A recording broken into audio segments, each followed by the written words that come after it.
chasing $1 trillion economy.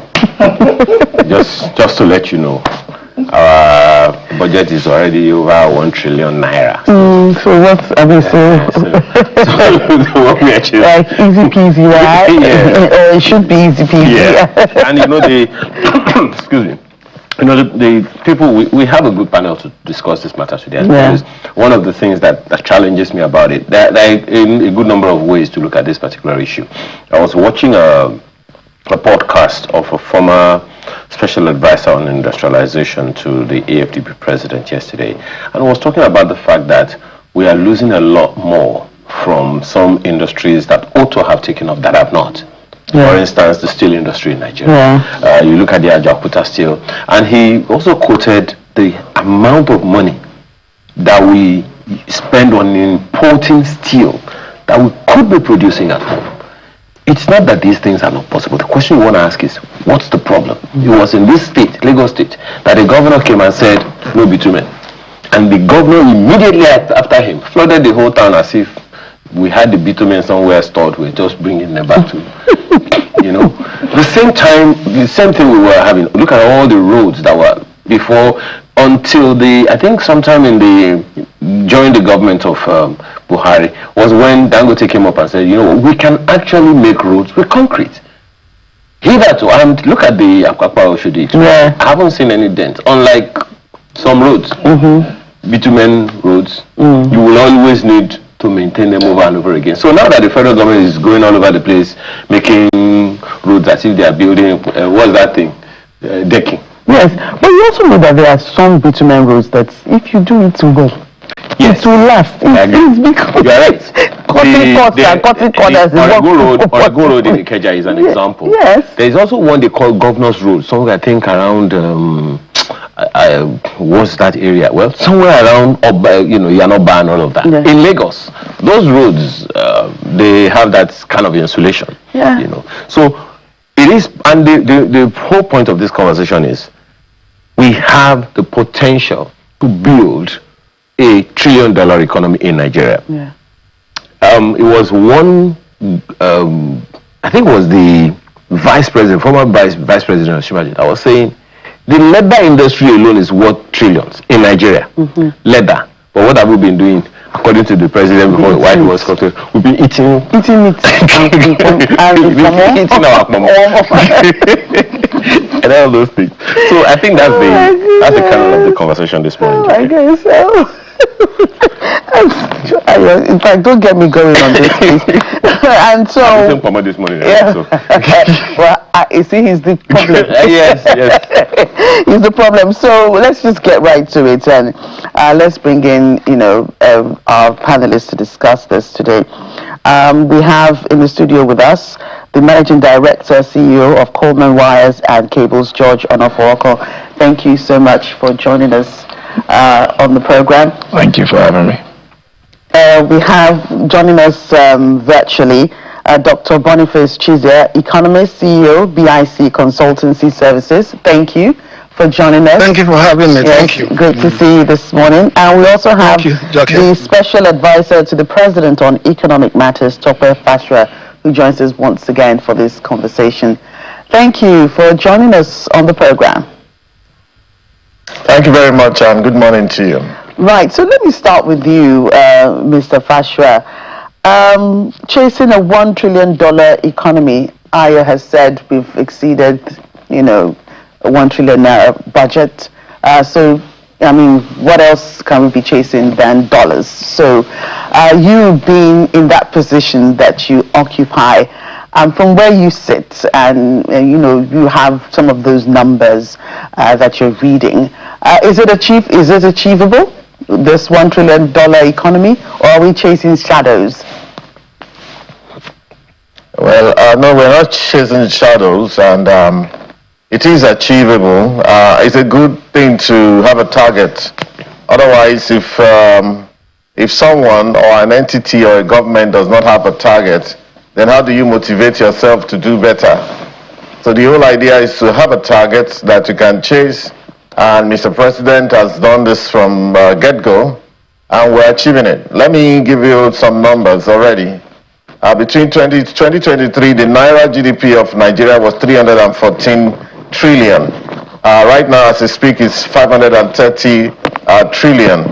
That's about 69% growth. The dollar GDP fell to $253 billion in 2024 after the depreciation of the Naira.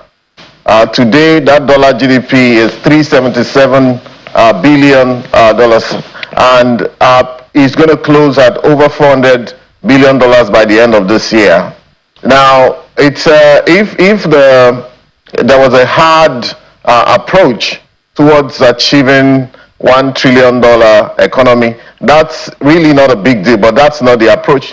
The approach is to have a solid economy. For example, remember that the Naira was trading officially at about 470 Naira to the dollar when the President Tinubu took over. Even though unofficially it was about 800 Naira to the dollar. If we were still at the point of that deception, self-deception, thinking that the Naira was actually 470, already we're over $1 trillion economy now, because like I said earlier, the current Naira GDP is 530 trillion rather, 530 trillion Naira. If we divide 530 trillion by 470 Naira to the dollar, already we're over $1 trillion economy.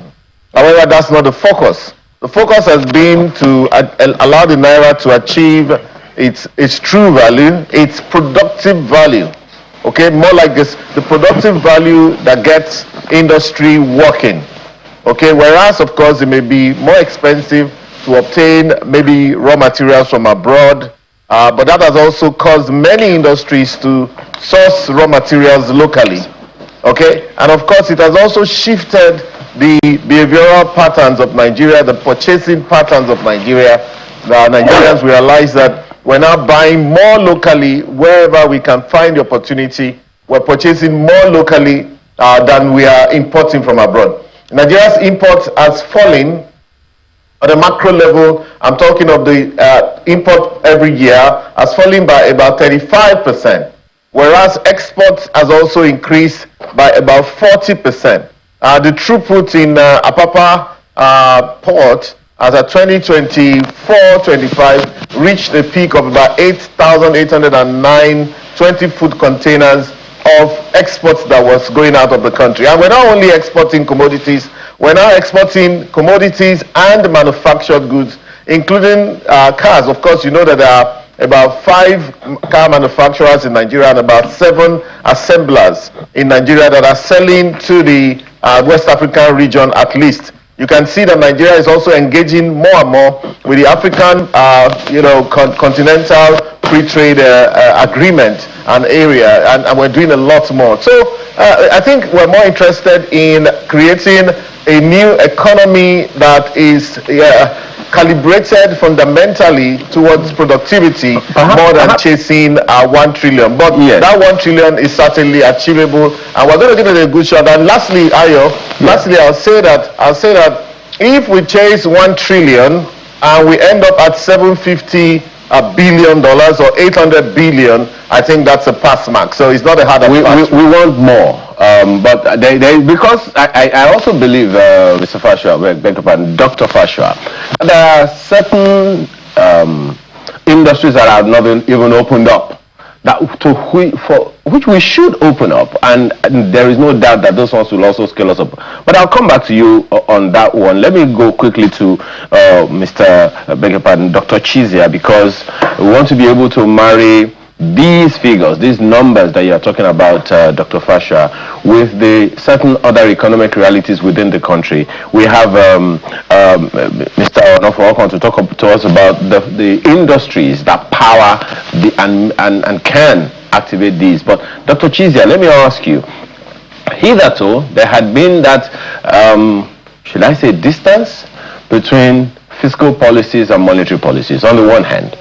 On the other hand, I have this thinking in my head that for a long time, federal government had almost always focused on macroeconomic issues, while Nigerians expect them to focus on macro and microeconomic issues.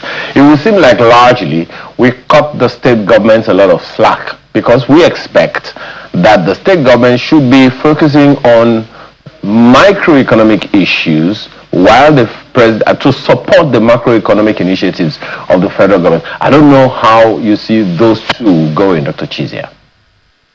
Well, thank you very much for having me. I think that we are discussing 1 trillion naira economy by the year 2030. I think the first thing to say is for us to commend this government. At least they have the mindset, they have presence of mind, to say let's have a target, for the economy. Well, we've not had that for quite some time. So one thing it does for you is that as those managers of the economy, what it does to you is that at least have a focus. So it's a projection, and you're not going to get it.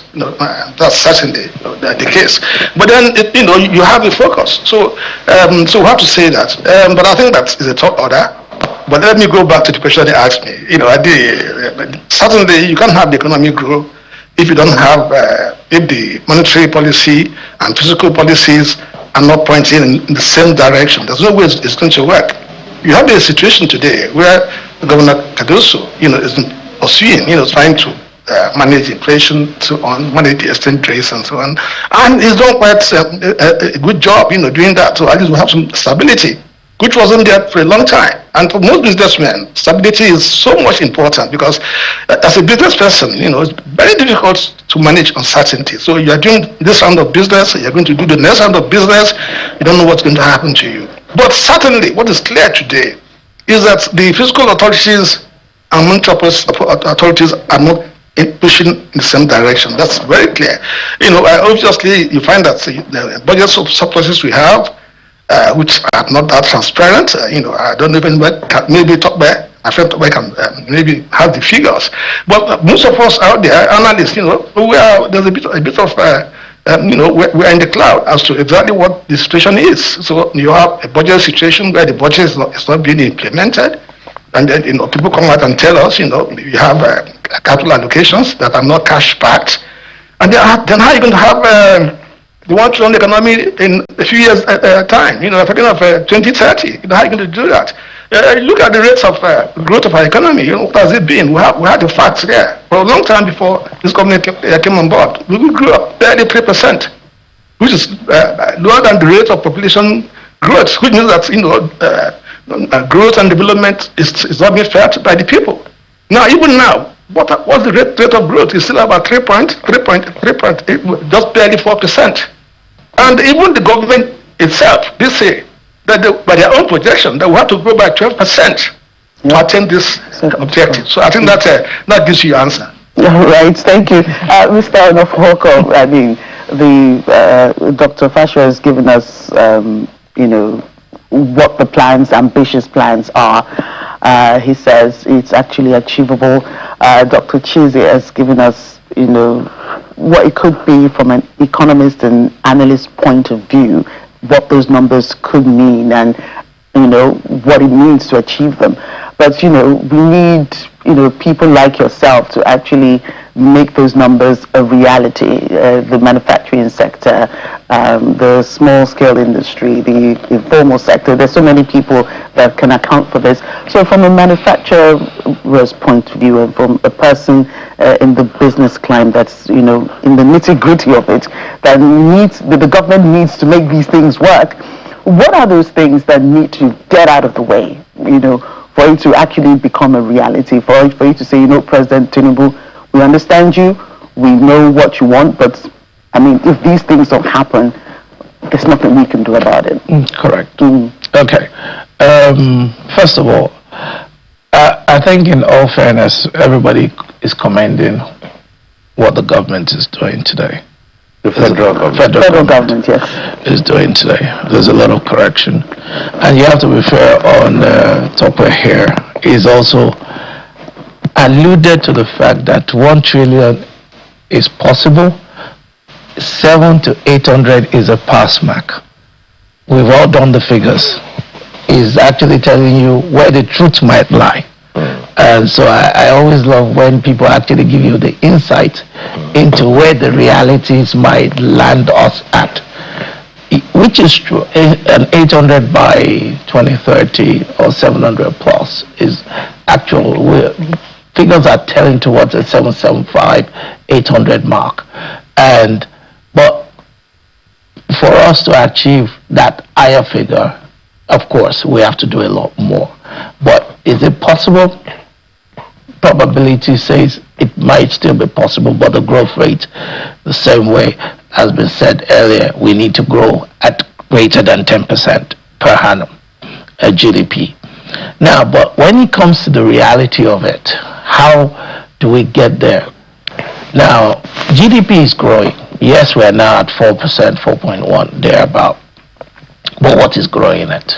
Yeah. The unfortunate part is what is growing it. It's not what creates jobs the most. They all create jobs, but literally we need volumes.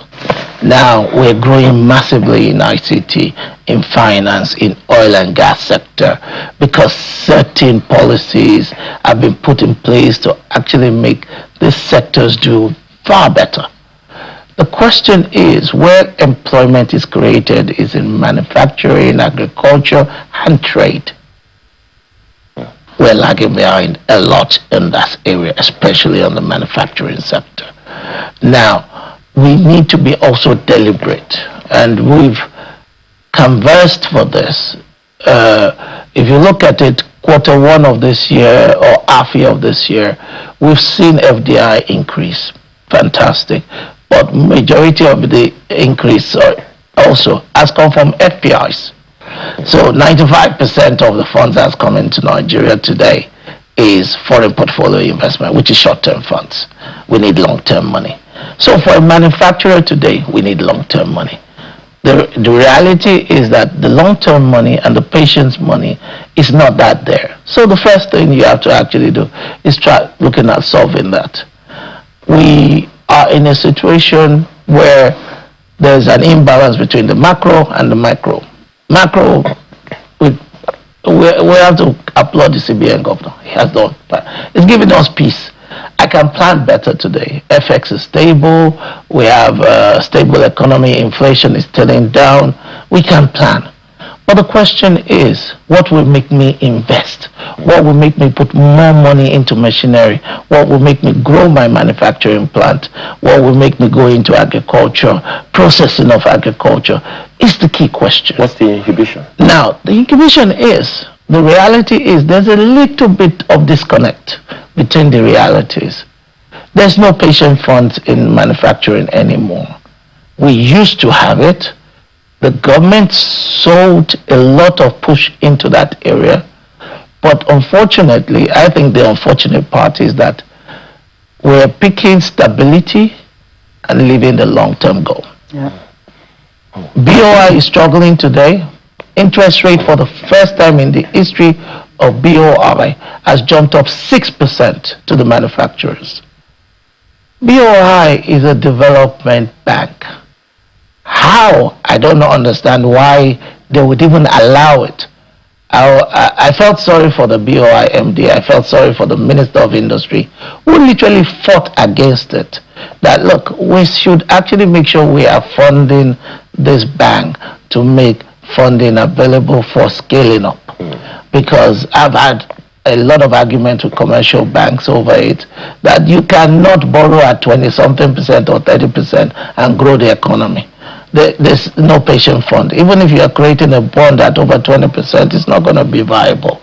So we need to actually see there should be patient money to actually grow these industries. But critically also is the power sector. Now, 40% of the cost of every manufacturer goes into power. There's been deliberate attempts since 2002 to actually get power to be stable in Nigeria. But we are all still reviving over that. The inconsistencies of that over the years, not to say it's this current federal government has, so that's why I use the word 2002 till now. We're still dabbling with the same problem. And sorry to butt in, and now we have announcement of a phased removal of subsidy from electricity from 2027. And fair enough, because the reality is subsidy has to be removed from almost everything for you to create stability. Yeah. I was never in support of subsidy because unfortunately subsidy bleeds an economy, especially a country like Nigeria. A lot of us didn't benefit from all the subsidies that they have actually been doing over the years. It might look cheap, but a few people were getting enriched. Okay. The rest of the country was actually getting poorer. But the question is, what would I do with power? Now, today, I would do power differently for the industry. And we have fought this at MAN. And we have been fighting it for almost 10 years now. And said to them, look, rather than what they're doing is right now, they said they've decentralized. Decentralize it then, but make our life easier. A lot of the manufacturers have invested in their own IPP plant.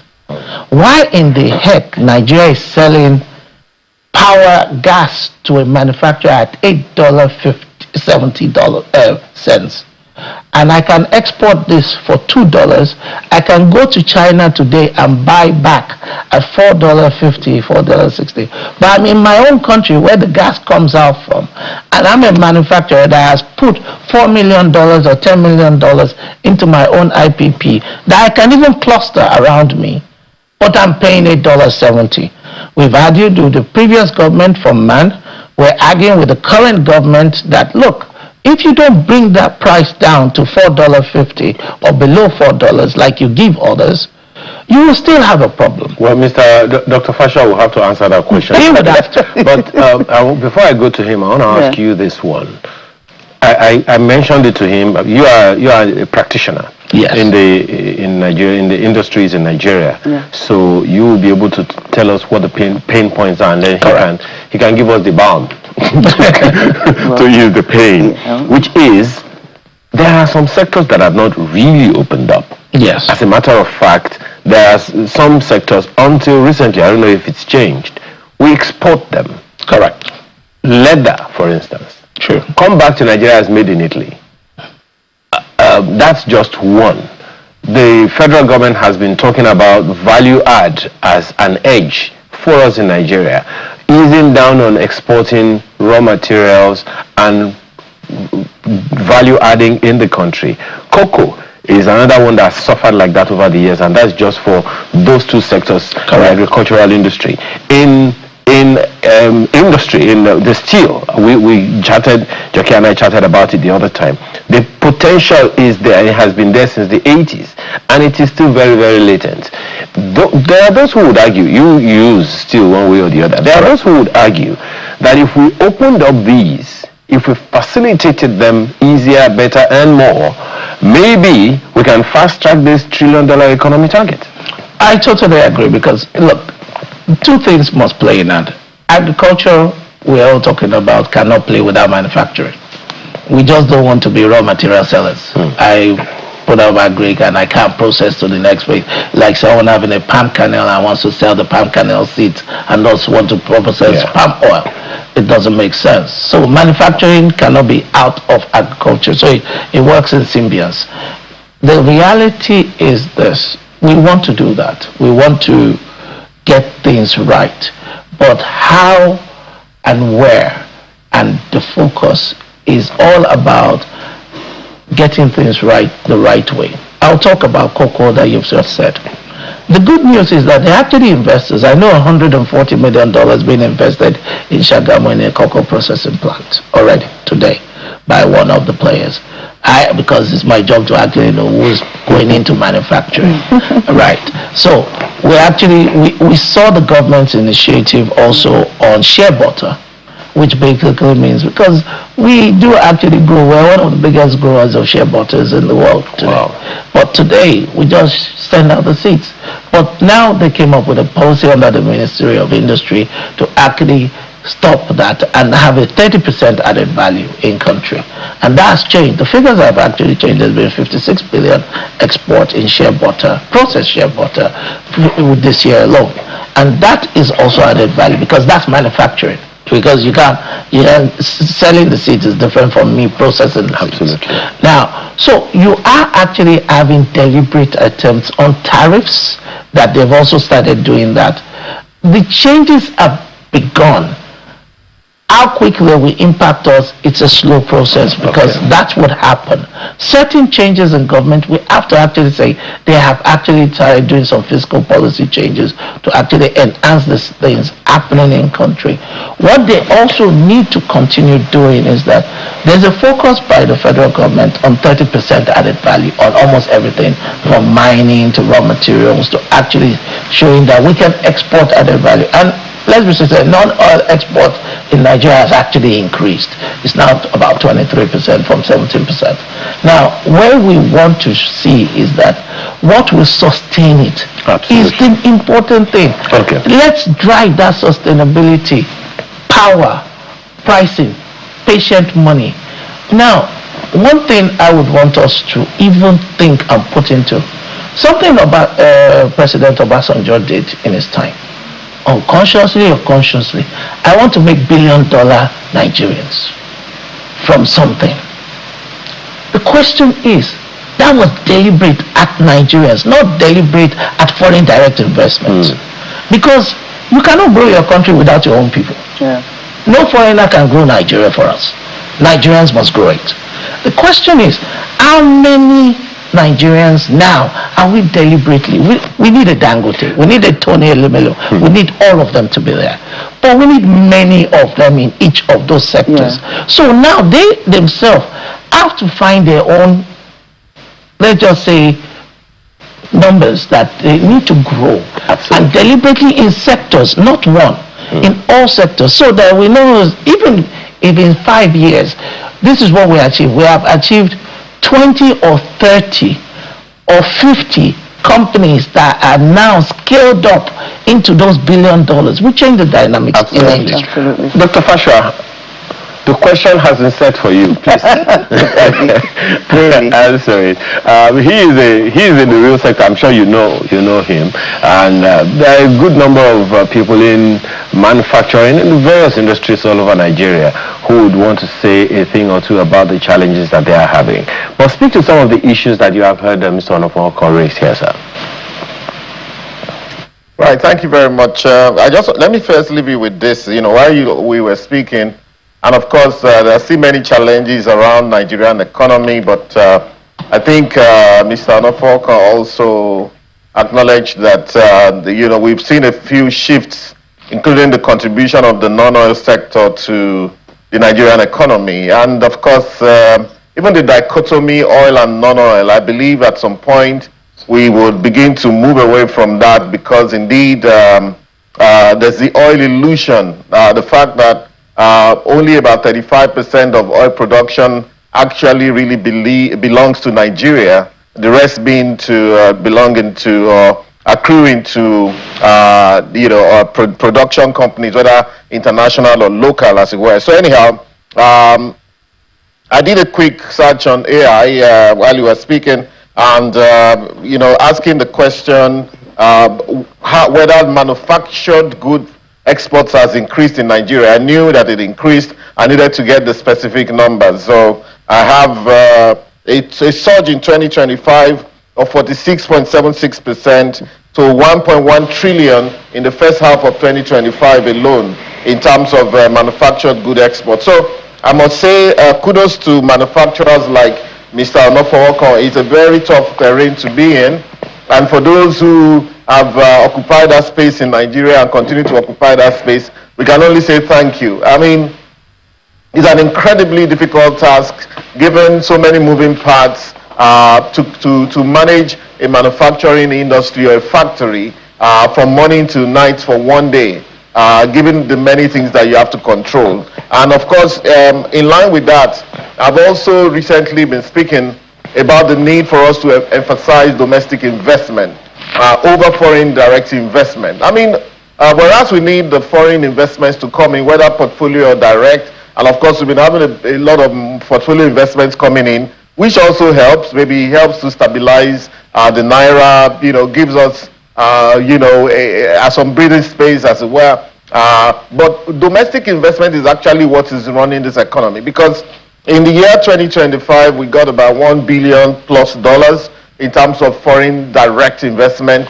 But if you look at the industries opening up in Nigeria and being sustained and new investment, even real estate sector and what have you, a lot of that is being driven by domestic investment. So we're going to be paying a lot more attention to domestic investment so that we can at least encourage our people to keep their money they make in Nigeria, keep it in Nigeria, reinvest in Nigeria, and even if possible, bring in money that you have stashed abroad and come and invest in Nigeria where you can have higher returns on investment. The $2.5 billion that was raised by Mr. Dangote recently in a private placement, most of that came from Nigerians. And that's what we say, that perhaps Nigeria is not a poor country. There's a lot of money flowing in this country. Equally, the recapitalization of banks, 4.3 trillion, 80% of that came from Nigerians and locally too. So, but I have one or two observations. Of course,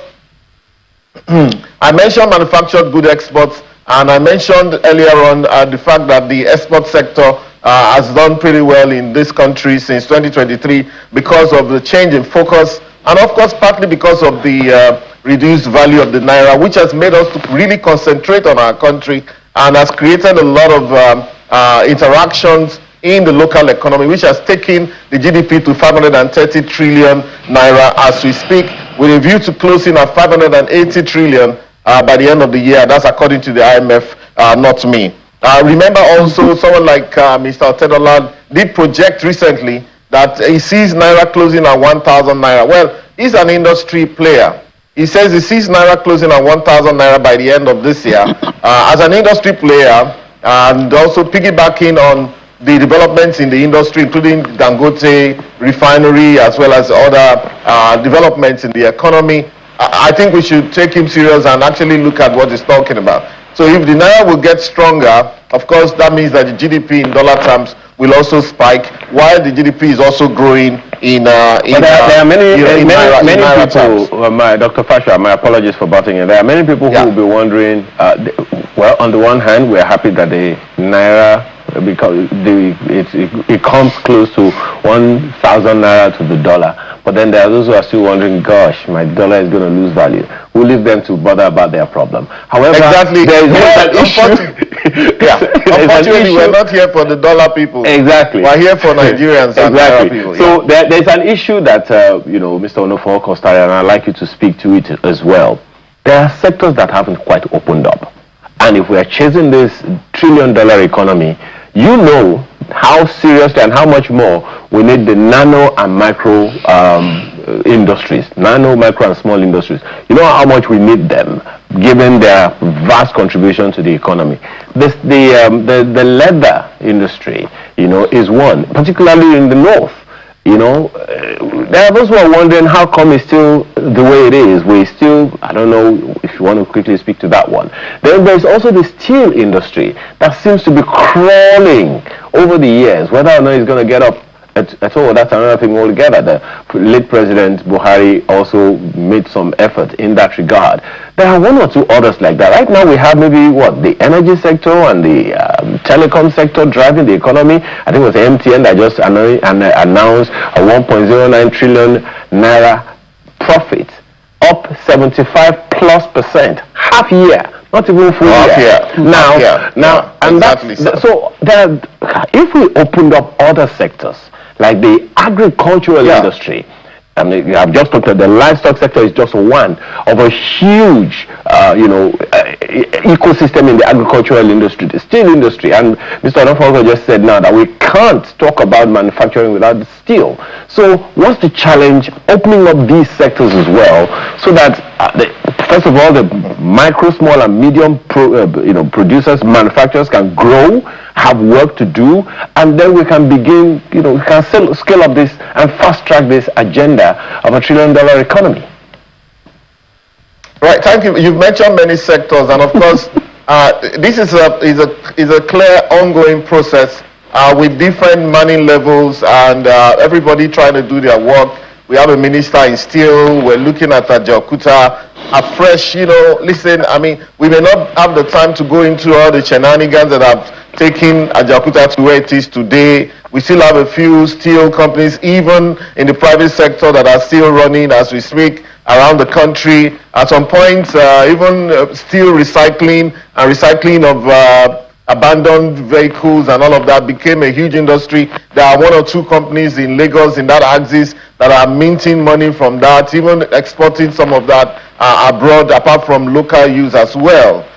You mentioned agri sector. There are 7 special agri processing zones coming up in Nigeria as we speak. It's an AFDB initiative. Akinwumi Adesina launched 2 of them before he left, but right now it has got to 7 of them being powered. That's the 6 in different geopolitical zones and the Federal Capital Territory. The idea being to add value to agricultural products that are prevalent in those geopolitical zones, so that we don't continue to export just raw materials and raw crops abroad. You mentioned the power sector.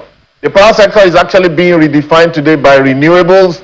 Unfortunately, I would have to do that research myself. I've been looking for the number to see how many megawatts or perhaps gigawatts of renewable energy we have deployed already in Nigeria today, partly by government and also by private sector themselves. And that has changed the terrain for homesteads, households, as well as very small companies as well are able to survive on that, leaving us to really focus on industries like Mr. Onofowoko's company to say, how can we give these guys what they require in terms of moderately priced energy that is reliable for them. And I think we're getting to that epoch. We're getting to that point, really, where we would have to take that decision, and it's coming pretty soon, where we would have to actually make them more comfortable. So many industries are actually evolving in Nigeria today, but look at the space of the economy, you'll be able to pinpoint that there's a momentum already going.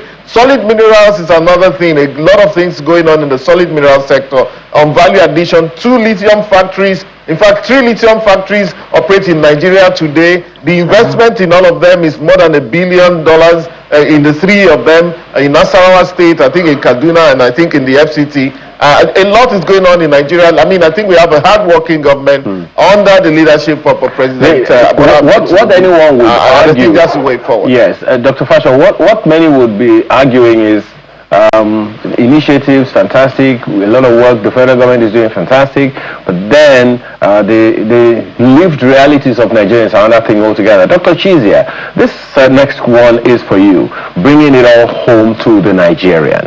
And I asked a question the other time about the place of the states.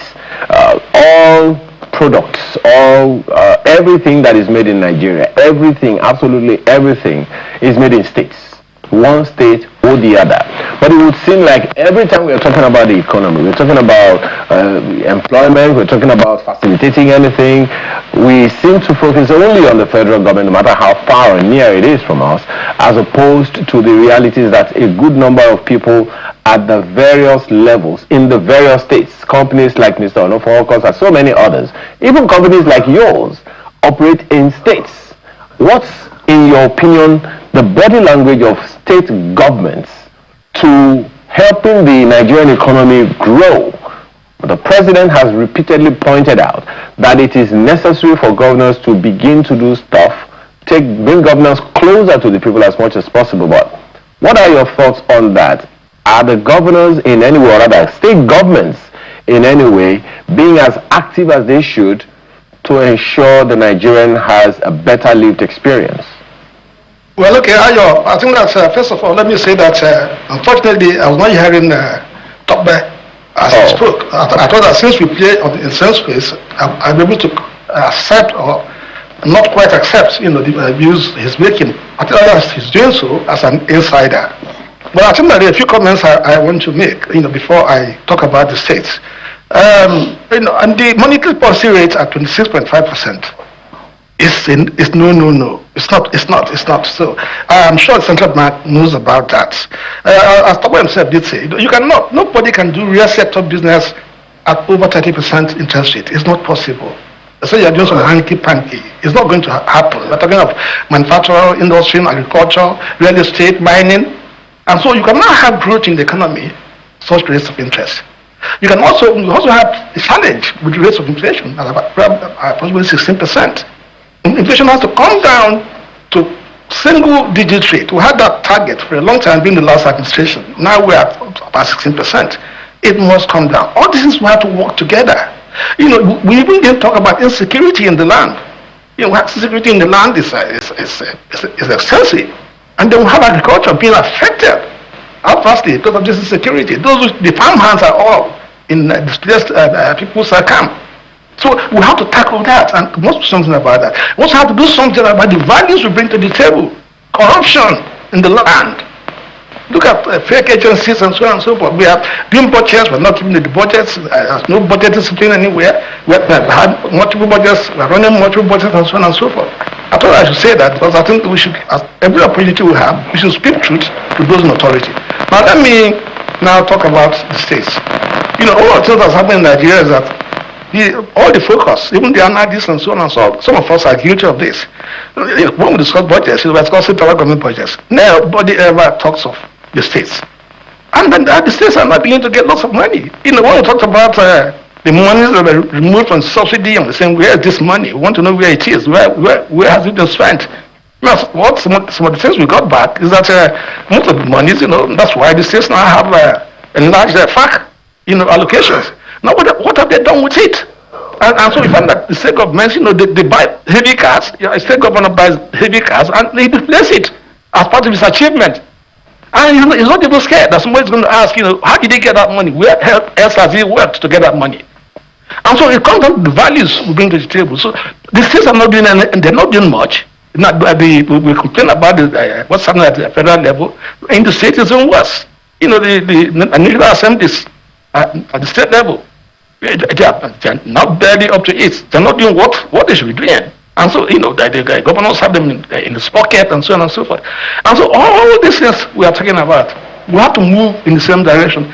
And these factors I've touched on are those things that will coalesce to facilitate growth, this 1 trillion naira economy we are talking about. But let me say also, isn't great is a clever thing. Supposing we now say the naira is at 600 naira to $1. We'll almost be at 1 trillion naira, without any productivity. With maybe 60% of us are multi-dimensionally poor. So for me, yes, we should sort these things. I commended this government that, yes, it's good to have a focus. It helps us so I have a direction. But, it's beyond that. Let's get going. Let's implement our budgets. Okay, well, maybe that's another question for Dr. Fashua to note. But let me come back to you, Mr. Onofokon. As a practitioner, thankfully, Dr. Fashua acknowledged some of your pain points. That it's a reality. Yeah. It is. But it's also good to know what exactly are the realities of the manufacturer today. I saw a story online recently, I think it was just today. Some fellow came from abroad and says he invested some £75,000 into the Nigerian economy, and before you know what is happening, the place where he set up and all was demolished right before his eyes. 84 staff, had to be, of course, naturally terminated because they now don't have anywhere else to go. That his only option will probably have to be to go back to, wherever it is that he came from, and those people, God knows what is going to happen to them. That's just one of several examples like that. So are there things like that you think, while the macroeconomic issues are being handled, that the subnationals can do to support whatever initiatives that are being made that will not distract or disrupt the goal that we have set for ourselves as a nation? I think the biggest problem, I would even say today, is subnational. I will agree with Dr. Chizuba that there's total misalignment most of the time, especially for manufacturers, between the federal and the subnational. I think we have come to believe in manufacturing, or in Nigeria now, that the federal government literally is supposed to do everything. But we forget that only 45% of our money goes to federal government. 55% comes to subnational.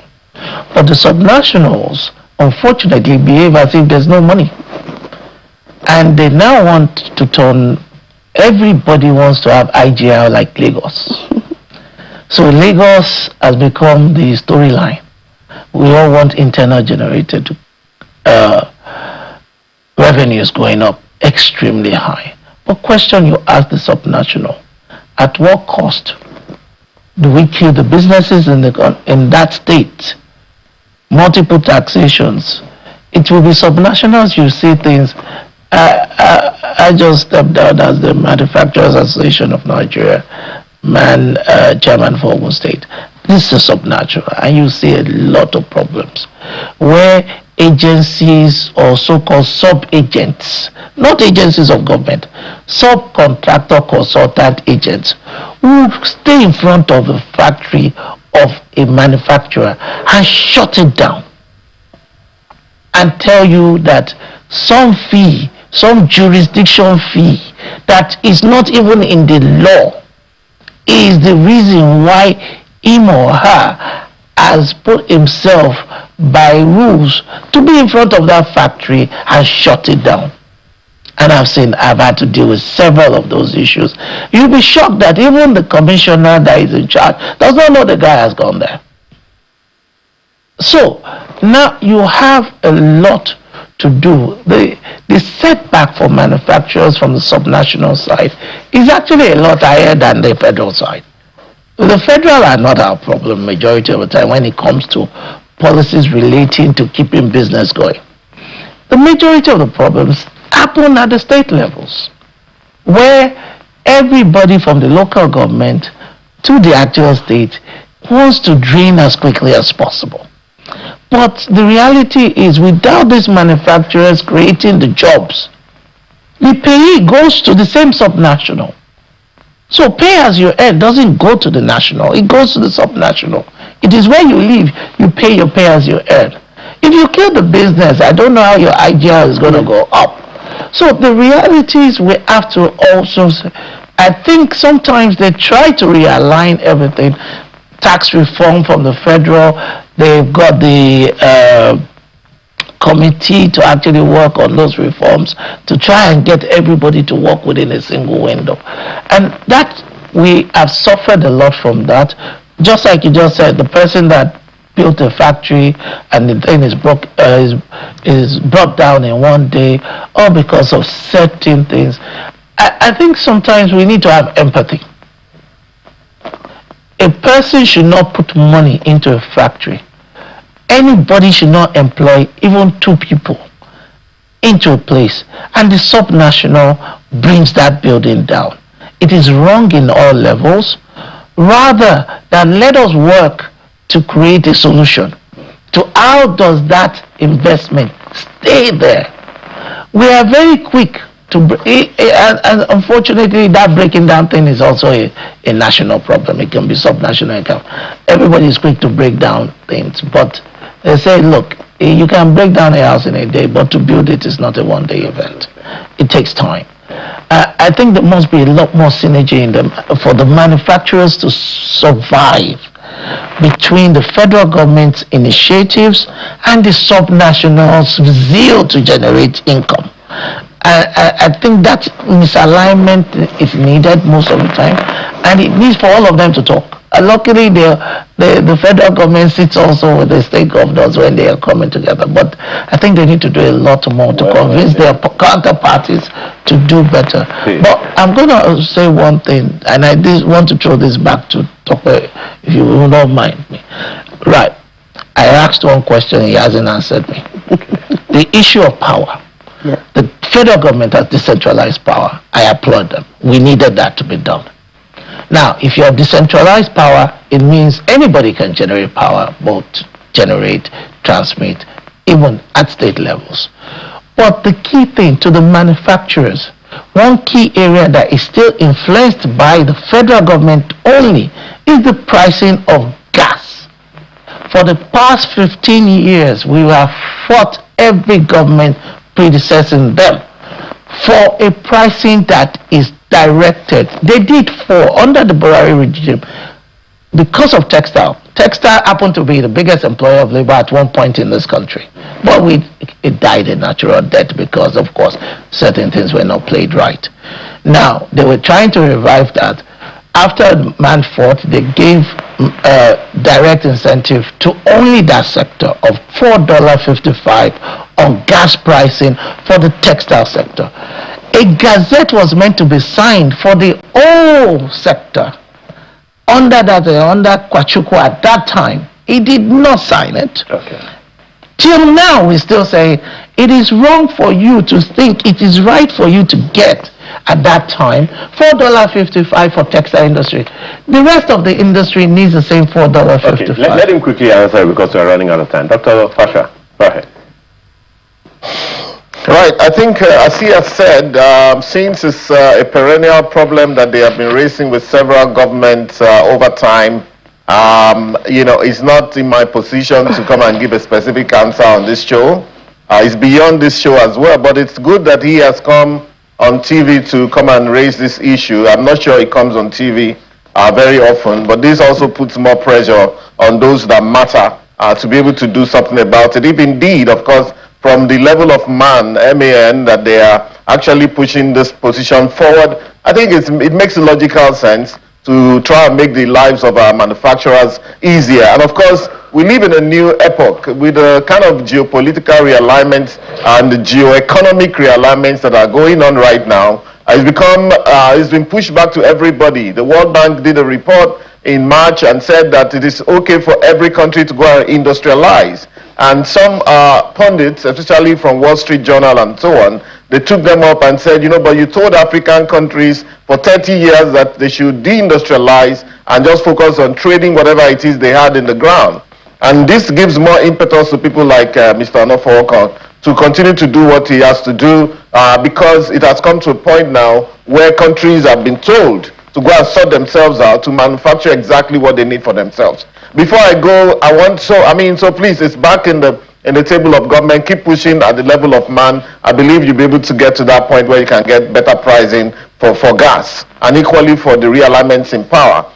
Equally, the Minister for Finance, Coordinating Minister of the Economy, there's a bit of work going on around the issue of budgeting. Perhaps we'll be working on the new frameworks. The minister will be able to do announcements and come back to the public in a few days' time. Interest rate reduction, I believe the central bank has also taken that on board. Hopefully in the next few MPC meetings, we begin to see opportunities of beginning to trend down on the MPR so that manufacturers and borrowers in general can find it easier.